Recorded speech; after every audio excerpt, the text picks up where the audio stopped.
Hello, I hope all is progressing well. Welcome to I Don't Know, We Can Talk About It, where we discuss myriads of topics, civilly, reasonably, and responsibly.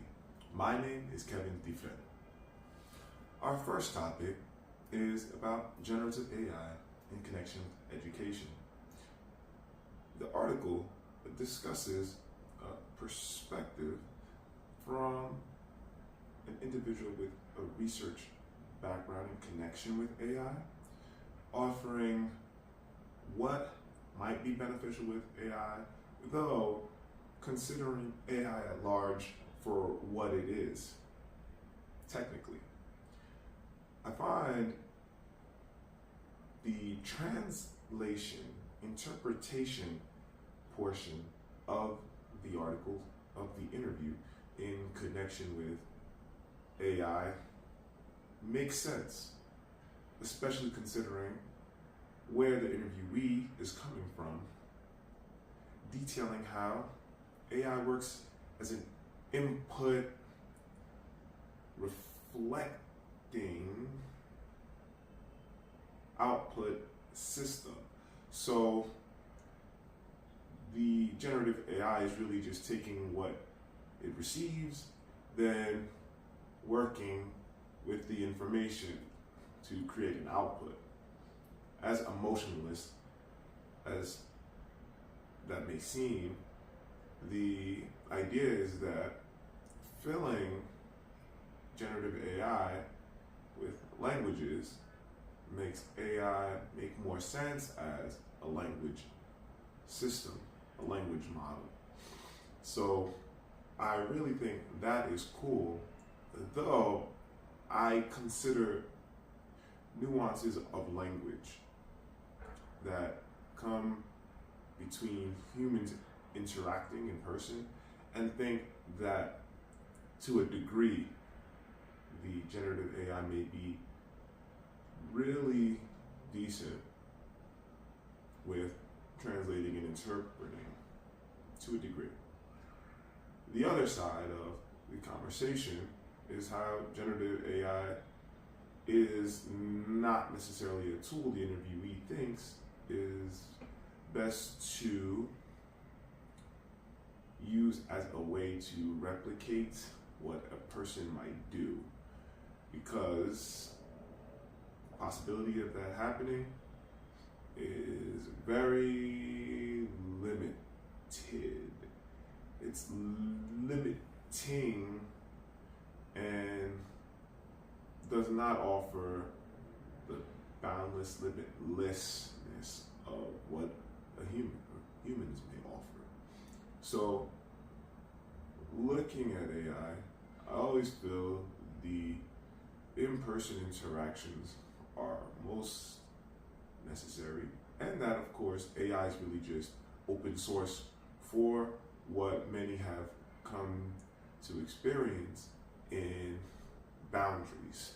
Again, I bring up, if you are unfamiliar with my touches on AI, a video game series like the Jumpstart series, where AI takes inputs from the audience, though is in a playground of a sort.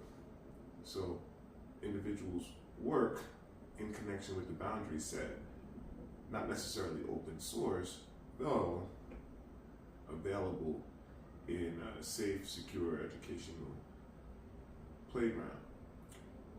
Whereas, if looking in modernity, Duolingo, for example, offering a space in, for example, the story section at the end to explain in the language why one thinks an answer is what an answer is, the tool is able to take what an individual says, correct it, and also apply it to the question in a meaningful sense.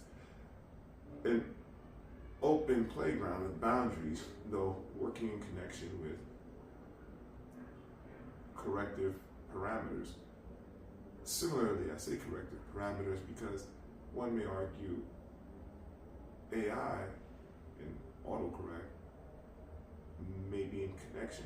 And I feel as though looking at what one already has historically with technology, one may be able to parse out where exactly AI benefits and how AI may be beneficial, especially in a boundary, a playground with set parameters for a particular reason or particular reasons. Our next topic is about the progressions of mental health. In modernity, looking at the data, mental health is looking to be lowering individuals experiencing anything in relation to whatever entails mental health situations that need attention. The percentage of individuals experiencing so is lower. So when I'm assessing the article and thinking in connection with why any might be feeling a symptom of a mental health situation, if not purely biological, if due to existential circumstances outside of oneself, even outside of one's control, then I wonder what might be a core to how an individual begins to feel a symptom of a mental health situation, then how an individual branches from that feeling. I feel as though many layers of the conversation are present. I think one area that really catches my attention more often than not surrounds how individuals have to answer to what one wants personally in life.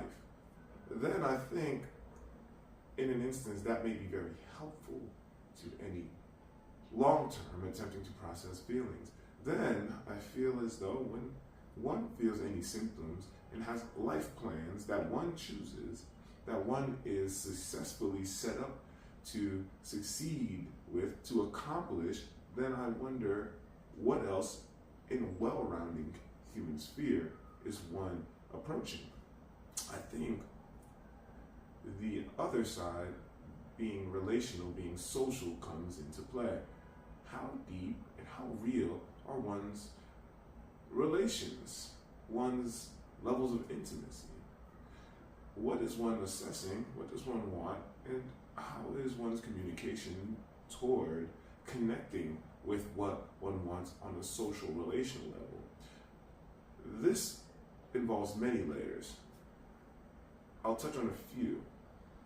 Concerning family, if one is experiencing a wonderful fulfillment through family, then the next layer I want to touch on is how is one's relations with friends? If one feels amazing fulfillment with friends, then another I want to touch on is, well, how does one feel romantically? And I feel that's a really important layer because of a lot of conversations that deal with connectivity. Relations about romance are quite different. They go into a different depth of reality. And I feel that because of how vulnerable one might be in such a situation, the depth may be of a different experience for one that is unfamiliar with such a relationship, whether the relationship is already at a physical stage or if the relationship is not at a physical stage. I feel as though romantic relations tend to be in a space that expands one, or at least allows one to expand oneself. And I feel as though growth does not prosper with a forcing of limitation. So I feel as though one must explore one's feelings on every level, though especially on the deepest levels. Who is to say that one's deepest level is not on a family level or on a friend level?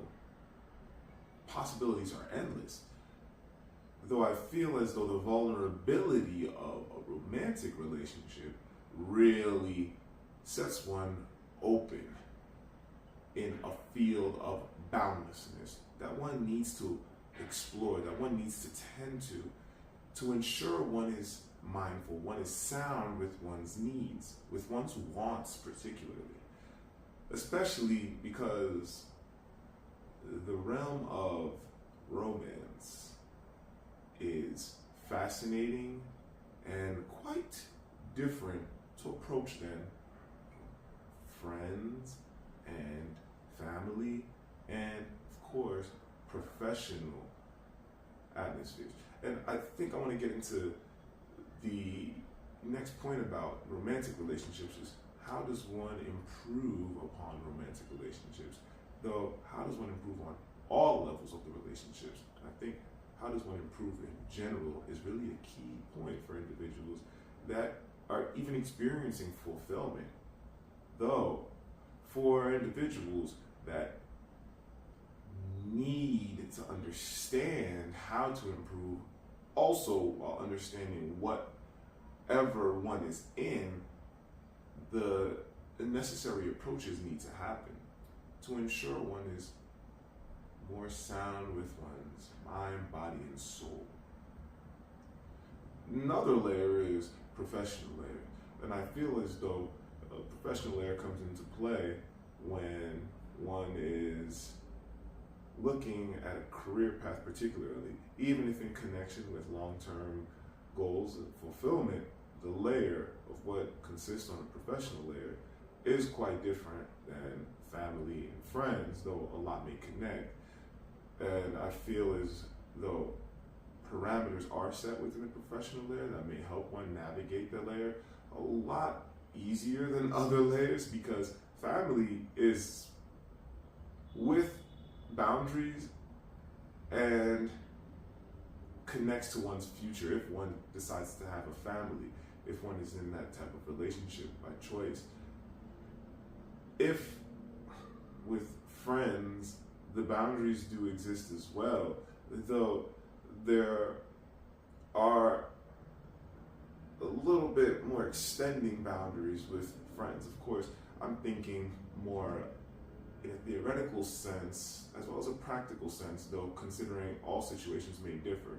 One's friends might be like family. Every situation may have different boundaries, though the relationship layer, I feel like, is the widest, the most boundless, the most limitless layer because of what one is able to do on that layer. And I feel that is a very important point to connect to. If people are really being honest personally, especially in connection with that layer, then I feel as though with time, with maturity, with understanding, with exploration, healthily, properly, respectfully, then an individual may come about in the long term better than if without exploring or assessing or identifying what one truly wants, especially as one matures. We're in a conversation of teenagers. We're not in the conversation of adults that have all this already done, though the conversation is relevant to adults, as the brain is malleable. One controls one's mind. So I feel as though the layer that might be most open is the relationship layer, is the romantic layer, particularly of all the relations one may have across all different layers. And I feel that assessing the romantic will prove wonderfully when people are able to truly identify with what one wants personally, long term, especially as teenagers are in a mix of so much going on. They are in a mix of family, they are in a mix of professional, they are in a mix of friends, peers, all of one's life before one is able to actually live on one's own and make decisions for oneself fully, freely, without judgment, without limitation, without oppression, or a point of repression in connection with what might feel like oppression. If one is coming out of a situation in which the communication is not good, is not healthy, then the outcome, the result may be different. So the planning has to happen in the earlier stages to really ensure one is ready to blossom. If the other areas are healthy and good and communication is sound and wonderful and all the exploration and conversations are healthy and wonderful in the family and in friends, then I feel as though the romantic portion may naturally be wonderful as well. So I think all layers connect, of which I mentioned especially, and I feel like everything else just makes the professional side easier because layers are already set in the professional side. It's just about a different set of dynamics when one gets into the professional world that usually needs not have any effect on one's other layers if one approaches the layers correctly, of course. With that, I think a lot of resources that schools are seeking may be necessary, though I feel as perhaps, if not already happening, different approaches attending to particular layers of one's life are quite necessary and all involve planning long term for what one wants personally. And I think when one can identify what one wants personally without thinking that a person will limit them, or without thinking that there will be oppression, or with an understanding that a feedback may be possible, exploration comes with feedback and conversations are important, with an understanding that a healthy portion of life is real and exists, then I feel as though people are able to be more open and connected with what personally one wants. And that will alleviate a lot of tensions that may be in one's life. Good communication, healthy progress, all necessary toward well-rounding individuals with healthy, good lifestyles. All right, we're gonna get into some origami. Today, we're gonna make an origami line. Now, I just wanna sure you understand this is a square paper. So we're gonna fold the square paper in half. Okay? Take the square paper, we fold it in half, and then we're just gonna open it up. Okay? The next thing we're gonna do is we're gonna actually fold in the edges here. Fold in the edges. See? We fold in the edge here, and fold in the next edge here. Okay, perfect. Boom. All right, so this is how we progress, and we're gonna do the next step. Now, the next step is we're just gonna fold it back the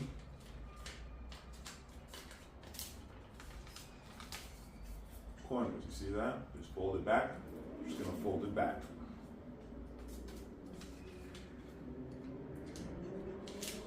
Now, after we fold back both of these corners, as you see them, we're going to fold in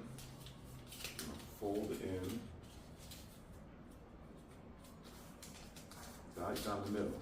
All right? So we're going to just take that side, we're just going to fold it in. See that? Fold it in. Remember, origami is the art of paper folding.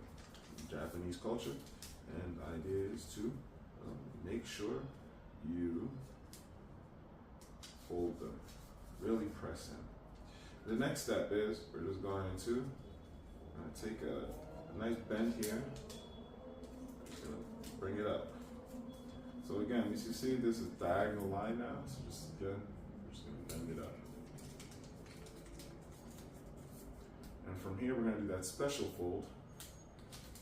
Inverse folds here, so we're just going to take this portion here and we're just going to bring it in. So after we make that special fold, we'll just bring it, we'll open it basically like this a little bit, but then we're just going to bring it in.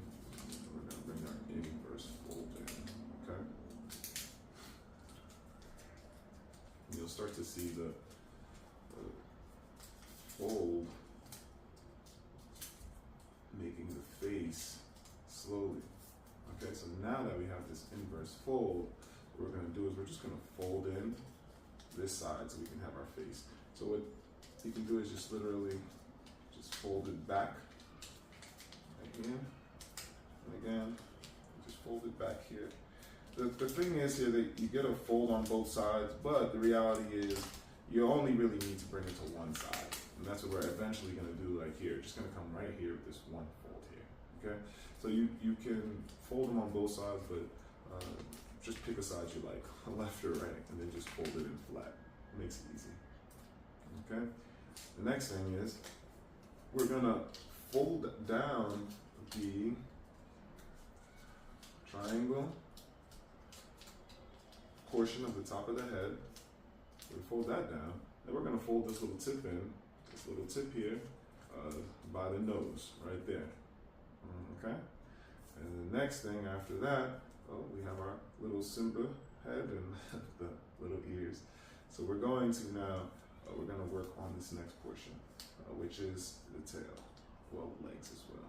So we're just going to take this portion, we bring it up. You see that fold? It goes up right there behind the head. Then we're going to bring this down, okay? Just bring it down. Okay, so we have the nice fold, all right? Okay, it looks kind of like an orange snake a little bit. And then we're going to just take the next fold and we're just going to bring it toward the bottom of the leg. So here, now we have our bottom leg here. You see that? Yeah, it looks like a cat lying down a little bit more now. And what we're going to do next is this a little portion here, this little fold. Just fold it up, okay?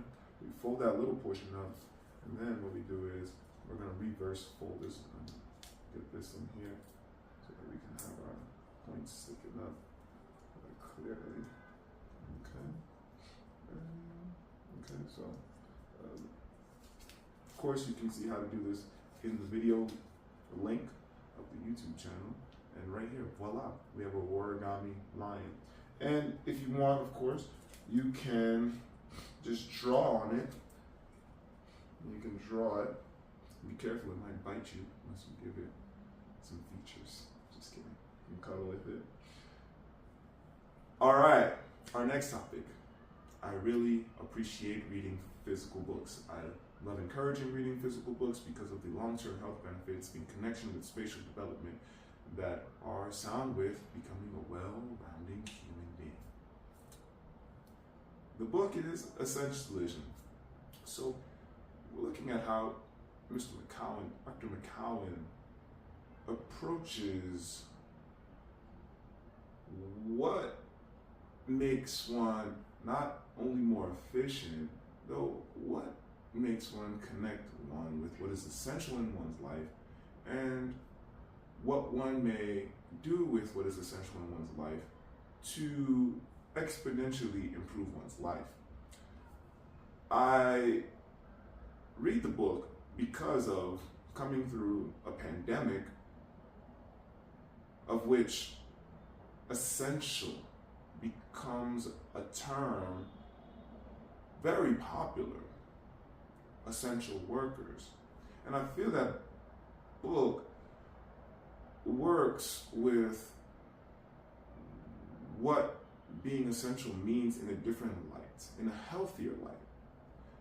So as not to limit oneself to think one may only be essential if one is approaching life in a particular economic sense, though that aspects of one's life are are essential, and how one approaches using what one has in one's life may prove valuable if one assesses how to better approach using what one has. Skill-wise, I think the text is cool to consider with. Coming from an English background, I consider how transferable skills are readily available from my English background, though in connection with work experience. And I feel as though the book may assist one in understanding how what one has in one's experience, one's skill set, may be useful in myriad ways, as well as posits one to better connect with what may be useful in one's life. Thanks for joining. I don't know. We can talk about it. Onward and Upward, Kevin Dufresne.